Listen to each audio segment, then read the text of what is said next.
My nanny coached my son to lie to CPS in Spanish, not knowing I'm fluent. I was standing in the kitchen making coffee when I heard my nanny Claudia talking to my 4-year-old son Oliver in rapid Spanish through the baby monitor. The device was supposed to be for nap time, but I'd left it on by accident that morning. Her voice came through clear and urgent, speaking faster than I'd ever heard her talk before. She was teaching him a script, repeating phrases over and over until he could say them back perfectly. When the lady comes to talk to you, you say your papa never hits you. You say he's a good papa. You say mama is the one who gets angry. My hand froze on the coffee pot, and I felt ice water flood my veins as I processed what I was hearing. Claudia had been our nanny for 8 months, recommended by a friend from my yoga class who'd used her for years. She was in her mid-50s, warm and motherly, always arriving on time with homemade empanadas for Oliver. My wife Diana and I both worked demanding jobs, me as a software architect and her as a hospital administrator, so having reliable childcare felt like winning the lottery. Claudia spoke limited English, which had never been an issue because Oliver was learning Spanish anyway, and I'd grown up in a bilingual household in Southern California. My mother was from Guadalajara and had insisted all her children speak perfect Spanish, drilling us with vocabulary and grammar throughout our childhood. But I'd never mentioned this to Claudia because she seemed more comfortable speaking English around me, and I didn't want to make her self-conscious about her language skills. Now I stood frozen in my kitchen at 6:30 in the morning, listening to her coach my son on what to tell Child Protective Services, and my brain couldn't make sense of why CPS would be coming to talk to Oliver at all. Repite, mi amor, Claudia's voice continued through the monitor. Tu papa es bueno, tu mama se enoja mucho. Oliver's small voice repeated the words back to her, stumbling over the pronunciation, but getting the meaning across. Your papa is good. Your mama gets angry a lot. I set down my coffee cup carefully, so I wouldn't drop it, and pressed the volume button on the monitor to make sure I was hearing this correctly. Claudia was still talking, her voice patient but insistent, explaining to Oliver that a nice lady would come ask him questions, and he needed to remember exactly what to say. She told him it was like a game, like when they practiced his ABCs, except this was even more important because it would help keep him safe. My 4-year-old son was being coached to lie to government authorities, and the person doing it was someone we trusted completely with his care. I grabbed my phone and started recording the audio from the monitor, my hands shaking so badly I almost dropped the device. Claudia was moving on to different scenarios now, asking Oliver what he would say if the lady asked about bruises or asked if mommy ever scared him. Oliver kept giving the wrong answers, saying he didn't have bruises, and mommy only got mad when he didn't clean his toys, and Claudia would gently correct him each time. No, Michiello, you have to say mommy gets very angry and sometimes you're scared. Can you say that for me?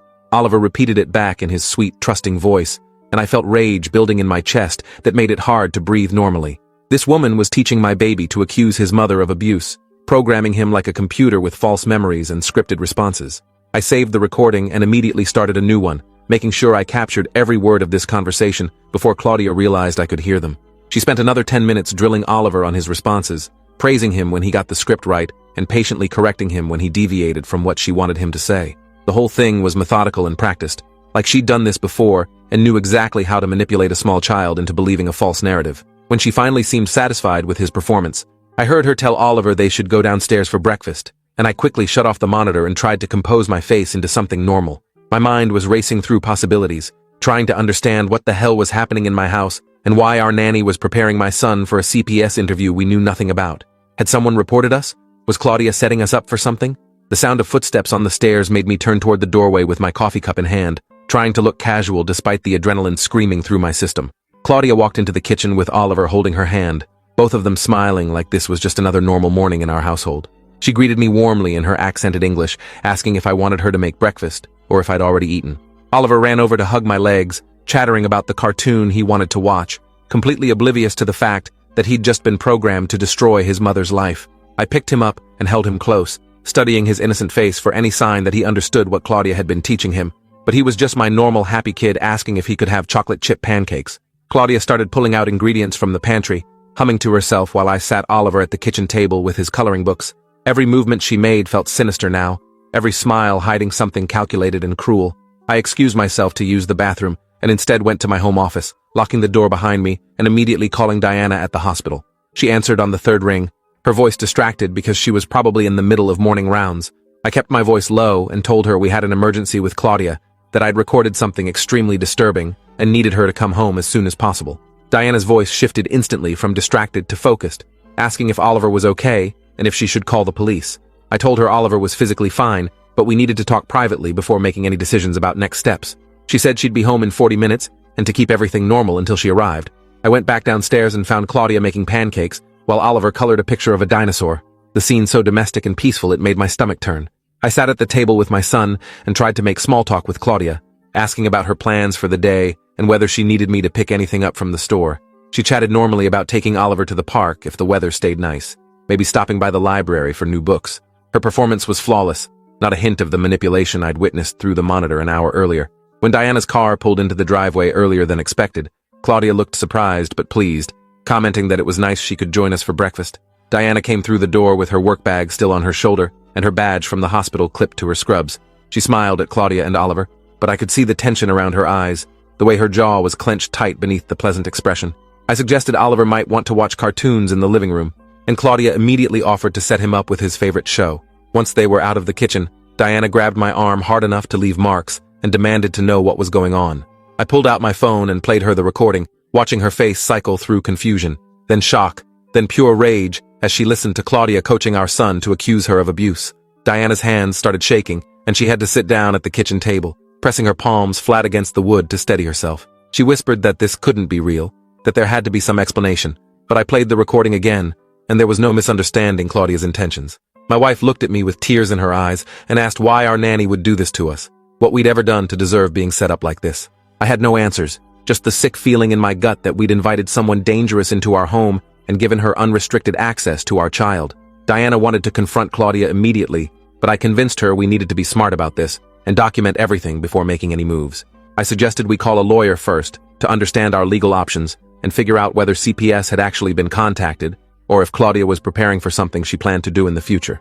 Diana agreed reluctantly, pulling out her phone to search for family law attorneys while I went back to check on Oliver and Claudia in the living room.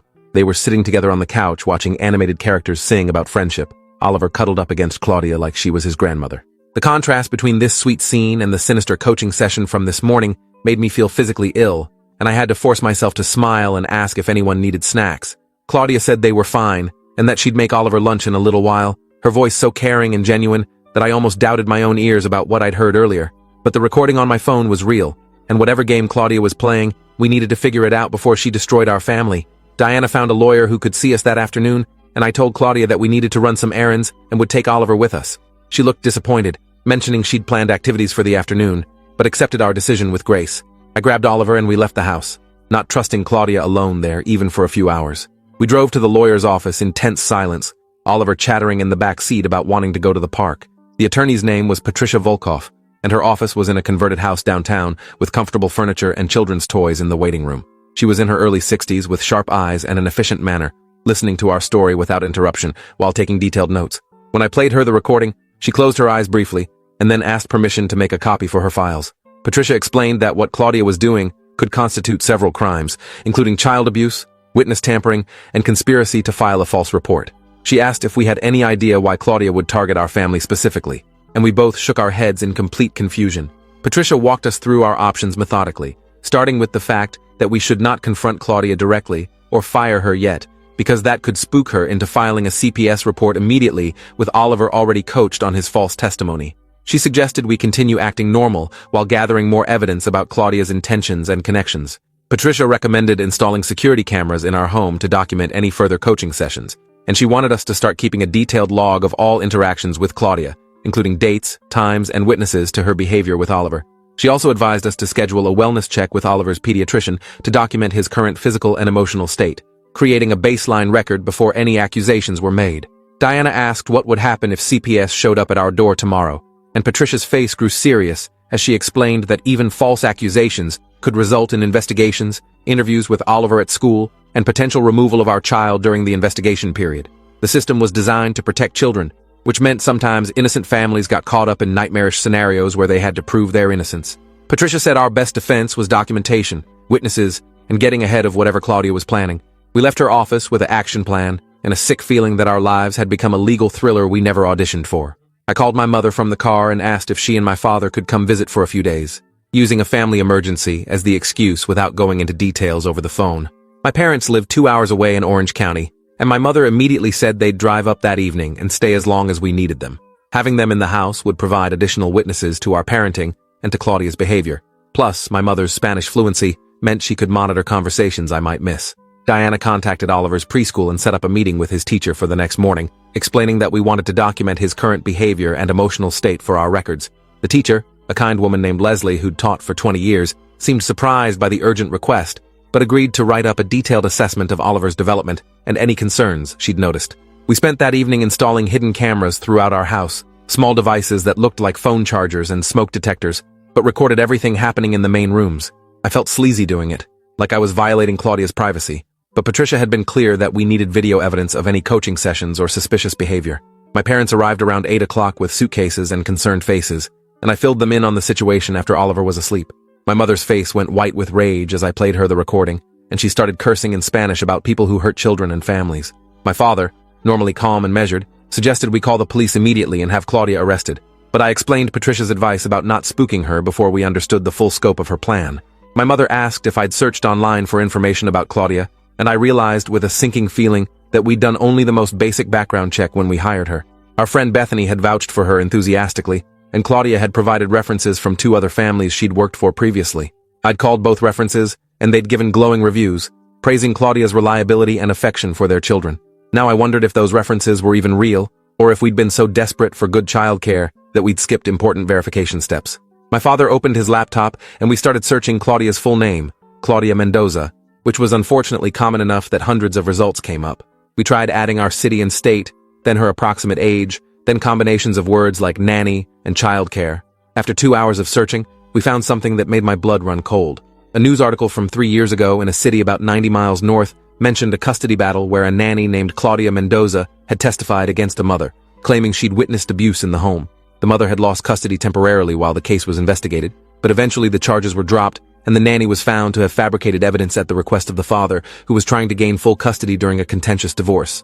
The article didn't include a photo, but the age and description matched our Claudia, and the article mentioned she'd worked as a nanny for over 20 years in various California cities. Diana read the article 3 times, her face getting paler with each reading, and then asked the obvious question that was haunting all of us. Why would Claudia do this to multiple families? What did she gain from destroying mothers and coaching children to lie? My father suggested money, that maybe fathers were paying her to help them win custody battles by framing their wives as abusive. My mother thought it might be psychological, some kind of disturbed need to control families or punish women. I had no idea, but I knew we needed to find out if our family was specifically targeted or if we were just unlucky enough to hire a predator. I sent the article to Patricia with a message explaining we'd found a possible match for our nanny's background, and she responded within minutes, saying she'd have her investigator look into it first thing in the morning. That night I barely slept, lying awake next to Diana and listening to every creak in the house, wondering if Claudia was coaching Oliver in his sleep or planting evidence we hadn't discovered yet. At 6 in the morning, I gave up on sleep and went downstairs to make coffee, checking the hidden camera footage from overnight. Nothing unusual showed up, just empty rooms and the normal sounds of a house settling. Claudia arrived at her usual time of 7:30, greeting my parents warmly and not seeming surprised or suspicious about their sudden visit. She explained to my mother in Spanish that she was Oliver's nanny and had been working with the family for several months, and my mother responded in perfect Spanish that it was lovely to meet her, and she'd heard wonderful things. I watched Claudia's face carefully when my mother spoke Spanish, looking for any flicker of concern that another Spanish speaker was now in the house, but Claudia just smiled and continued the conversation naturally. She asked my mother about her life in Orange County and complimented her accent, saying it sounded like she was from Jalisco. My mother confirmed she was originally from Guadalajara, and they chatted about the region for a few minutes before Claudia excused herself to get Oliver ready for preschool. I followed her upstairs casually, mentioning I needed to grab something from my office, but really wanting to observe how she interacted with Oliver now that we were watching. She woke him gently, speaking in Spanish about what a big day it would be and how the nice teacher would want to hear all about his family.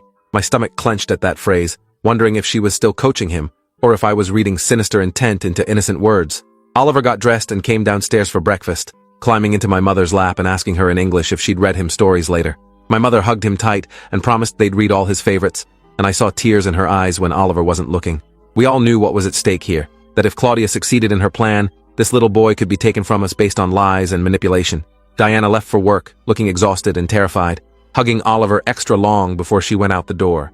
I told Claudia I'd be working from home today, setting up my laptop at the kitchen table where I could monitor the main floor while pretending to focus on code. My mother busied herself with cooking and cleaning, staying close to Oliver whenever Claudia was with him.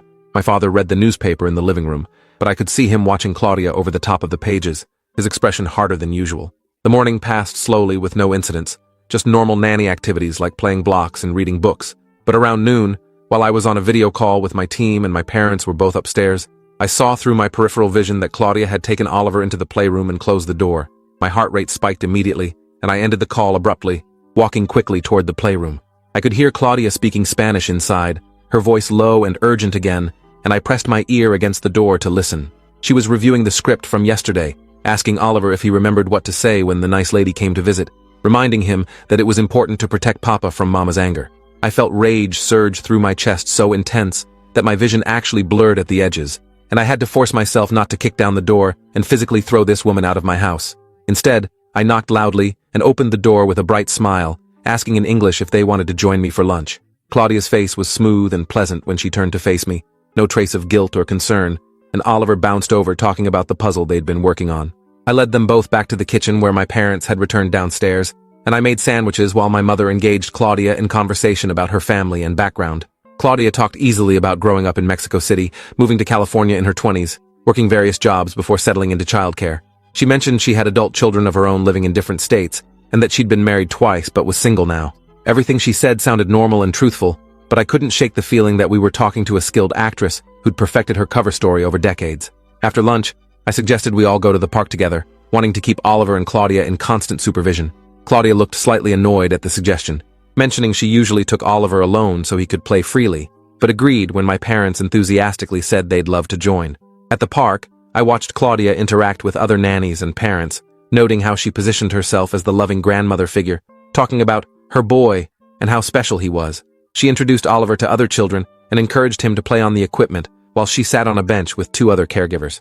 I moved closer, pretending to push Oliver on the swings while actually listening to their conversation. The other women were complaining about their employer families, one talking about a mother who micromanaged everything and another mentioning a father who was never home. Claudia joined in, saying some parents just didn't appreciate how hard childcare work was, and that sometimes nannies had to protect children from their own parents' mistakes. The way she said it made my skin crawl, like she genuinely believed she was some kind of savior rescuing children from inadequate mothers. I wondered how many families she'd targeted over the years, how many mothers had lost custody or been investigated based on her false testimony. When we got home, Patricia called with an update from her investigator. They'd confirmed that the Claudia Mendoza from the news article 3 years ago was almost certainly our Claudia based on age, physical description, and employment history. The investigator had also found 2 other similar cases in nearby counties where a nanny matching her description had testified against mothers during custody disputes. In both cases, the accusations were eventually proven false, but not before the mothers endured months of investigation and restricted access to their children. Patricia said this pattern suggested Claudia was either working with fathers who hired her specifically to build cases against their wives, or she was acting independently with some kind of psychological motivation. Either way, we needed to figure out if there was a father in our social circle who might be coordinating with Claudia, or if she'd chosen our family randomly. I told Patricia that Diana and I had a solid marriage with no custody concerns, no history of domestic violence, nothing that would make us targets for this kind of scheme. Patricia asked if I'd had any recent conflicts with friends or colleagues, anyone who might have a grudge, and I couldn't think of anything significant. Diana came home early from the hospital and we sent Claudia home for the day, saying we wanted family time with my parents. Claudia accepted this smoothly, gathering her things and reminding Oliver to practice his letters before tomorrow. After she left, we sat around the kitchen table reviewing everything we knew and trying to find the connection we were missing. Diana suddenly sat up straight and asked if I remembered Bethany's ex-husband, the friend who'd recommended Claudia in the first place. I searched my memory and vaguely recalled that Bethany had gone through a divorce about 2 years ago, something contentious, involving custody of their daughter. Diana pulled out her phone and started searching through old text messages, finding the conversation where Bethany had first mentioned Claudia. The recommendation had come right in the middle of Bethany's divorce, and now that I thought about it, Bethany had primary custody of her daughter, despite her ex-husband's attempts to prove she was an unfit mother. My father asked if Bethany's ex had accused her of abuse during their custody battle, and Diana said she remembered Bethany mentioning that her ex had claimed she had anger issues and was too strict with their daughter. The pieces were starting to connect in a way that made my stomach turn. What if Claudia had been hired by Bethany's ex-husband to testify against her, but Bethany had somehow won anyway, and now Claudia was trying to rehabilitate her reputation by working for families that Bethany recommended? If we'd hired Claudia on Bethany's glowing recommendation, and then CPS showed up investigating Diana for abuse, it would look like Bethany had unknowingly vouched for a nanny who later witnessed genuine problems in our home. I called Bethany immediately and asked if we could come over to talk about something important regarding Claudia. Bethany sounded worried but agreed, and within 30 minutes Diana and I were sitting in her living room while my parents watched Oliver at our house. Bethany was a petite woman in her late 30s with dark circles under her eyes that spoke of the stress she'd been through during her divorce. I asked her directly if Claudia had ever been involved in her custody case, and Bethany's face went pale. She admitted that her ex-husband, a man named Jeffrey Blake, had hired Claudia specifically to document evidence of Bethany's supposed abuse and neglect. Claudia had worked for them for 3 months during the divorce, and Jeffrey had planned to use her testimony to get full custody of their daughter, Emma. But before the custody hearing, Bethany's lawyer had discovered that Claudia had a history of providing false testimony in other cases, and they'd threatened to expose her in court. Jeffrey and Claudia had backed off, and the custody agreement had been settled with Bethany getting primary placement. Bethany started crying, saying she'd recommended Claudia to us as a way of proving she held no grudges and believed Claudia deserved a second chance. She'd thought Claudia had been manipulated by Jeffrey and wasn't truly malicious, and she genuinely believed Claudia would be a good nanny for Oliver. Now she realized she'd put our family in danger by not telling us the full history. Diana asked if Jeffrey was still in contact with Claudia, and Bethany said she didn't know but wouldn't be surprised.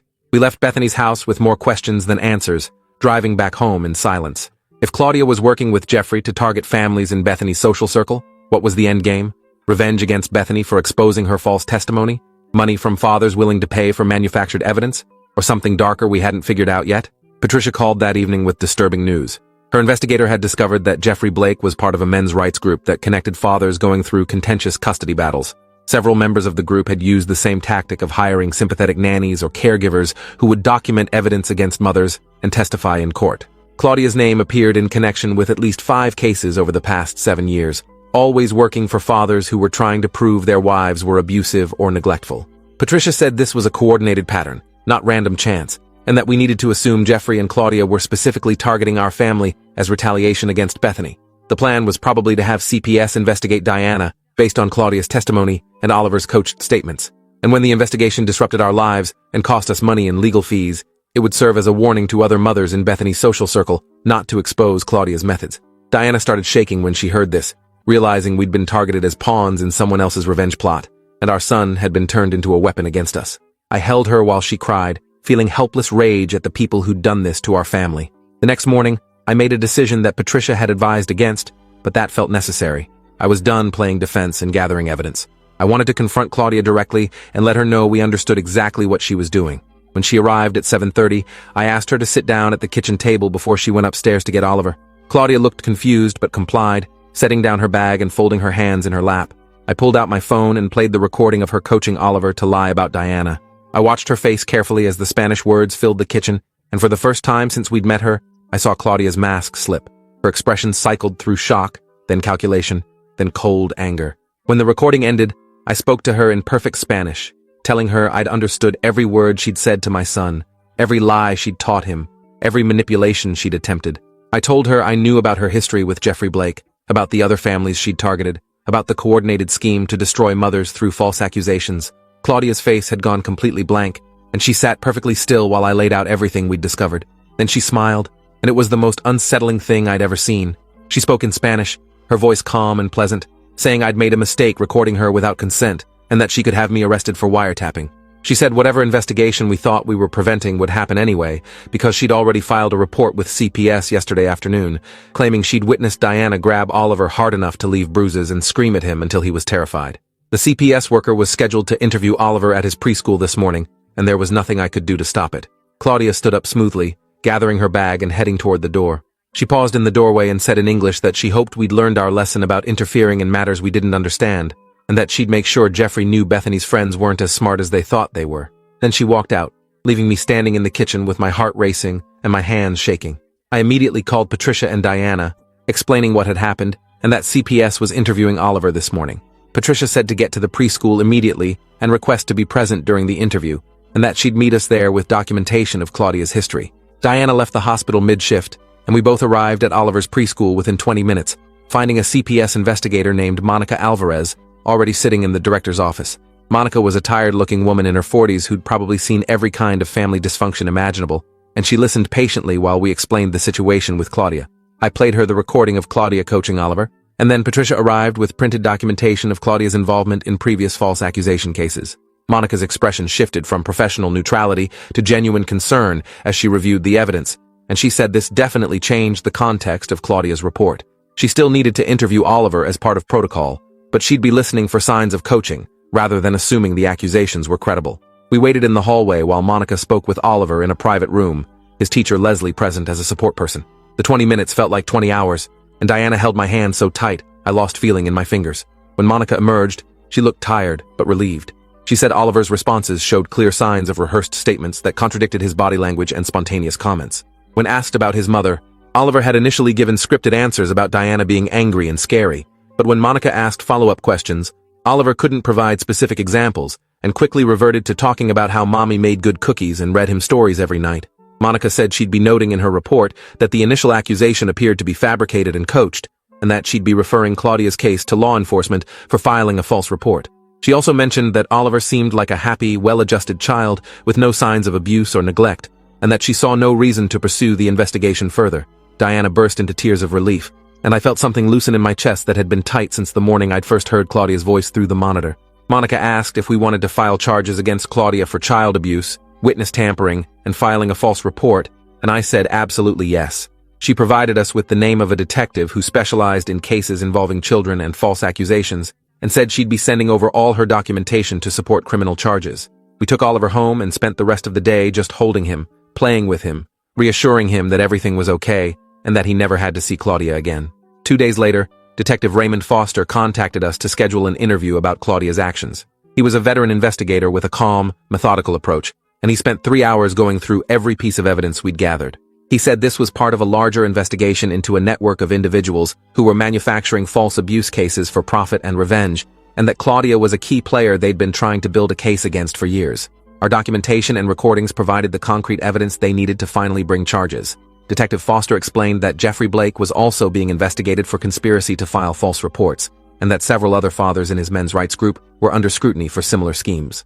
Within a week, Claudia was arrested at her apartment and charged with multiple felonies, including child abuse, witness tampering, filing false reports, and conspiracy. The bail was set high enough that she couldn't afford it, and she remained in custody while awaiting trial. Jeffrey Blake was arrested the same day on related charges, and the news coverage of the case sparked discussions about the underground market for false testimony in custody battles. Bethany called us crying, apologizing over and over for recommending Claudia and putting our family at risk. We told her it wasn't her fault, that she'd been victimized by these people too, and that hopefully the arrests would prevent them from hurting other families. Diana and I spent months in therapy processing the violation of having someone infiltrate our home and weaponize our child against us. And Oliver needed play therapy to help him understand that the things Claudia taught him to say weren't true and that he hadn't done anything wrong.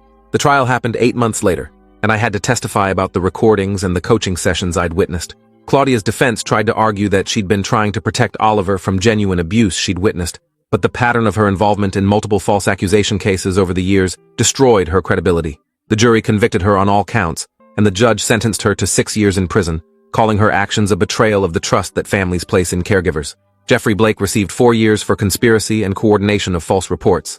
After the trial, we moved to a different neighborhood and started fresh with new childcare arrangements, this time doing extensive background checks and only hiring through licensed agencies. Oliver eventually forgot most of what happened with Claudia, his 4-year-old brain thankfully resilient enough to move past the trauma. But Diana and I never forgot how close we came to losing our son to a system designed to protect children, but vulnerable to manipulation by people willing to destroy innocent families.